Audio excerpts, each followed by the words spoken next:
Welcome back to Deathbed Confessions. Today we're taking a deep dive into the life of one of the most infamous and wealthiest criminals in history. His name, Viktor Bout, and he's known as the Merchant of Death. Bout was a Russian arms dealer who operated a vast global weapons trafficking network. He was responsible for supplying arms to some of the world's most brutal regimes and military groups, and his criminal empire was estimated to be worth billions of dollars. In this video, we'll explore the fascinating story of Bout's life, his rise to power, and his eventual downfall. We will delve into the intricate details of his criminal activities, the people he worked with, and the impact that he had on the global arms trade. So buckle up and get ready for an eye-opening journey into the dark world of international arms dealing. Bout's network of front companies was so extensive that it was difficult for law enforcement agencies to trace the sources of the weapons that he was supplying. He also used a variety of transportation methods, including air, sea, and land, to move the illegal goods across borders. Bout's criminal activities were not limited to arms trafficking. He was also involved in smuggling diamonds, gold, and other precious commodities.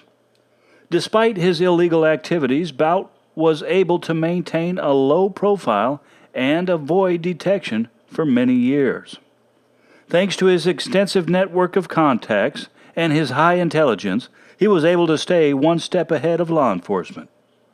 It wasn't until a sting operation led by the DEA in 2008 that Bout was finally caught and brought to justice.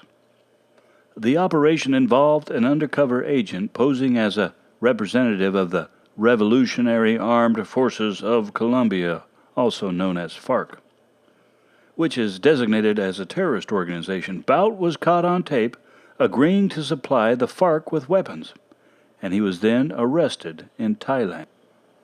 Bout's arrest and trial was quite controversial.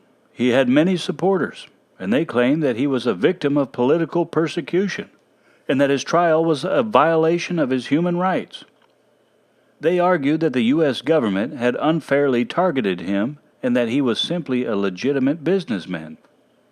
However, others saw his conviction as a significant victory in the fight against international arms trafficking.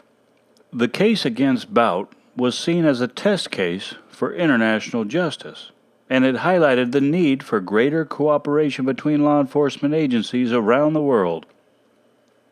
After a 3-year legal battle, Bout was extradited to the United States, where he was found guilty and sentenced to 25 years in prison. His case remains one of the most high-profile examples of international arms trafficking, and it continues to be studied by law enforcement agencies and policymakers around the world. Bout's supporters argued that his extradition to the United States was politically motivated and that he was being used as a pawn in a larger geopolitical game.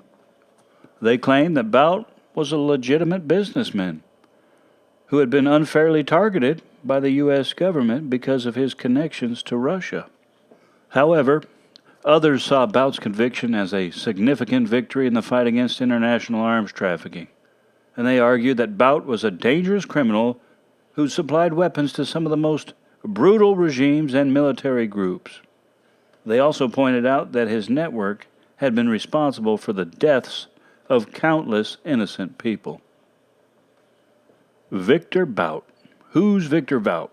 Well, Viktor Bout was one of the richest and most notorious criminals of all time. His criminal empire was worth billions of dollars, and he was responsible for supplying weapons to some of the world's most brutal regimes and military groups. Thank you for joining us on this journey through the life of Viktor Bout. Until next time, stay curious, stay informed, and stay dangerous.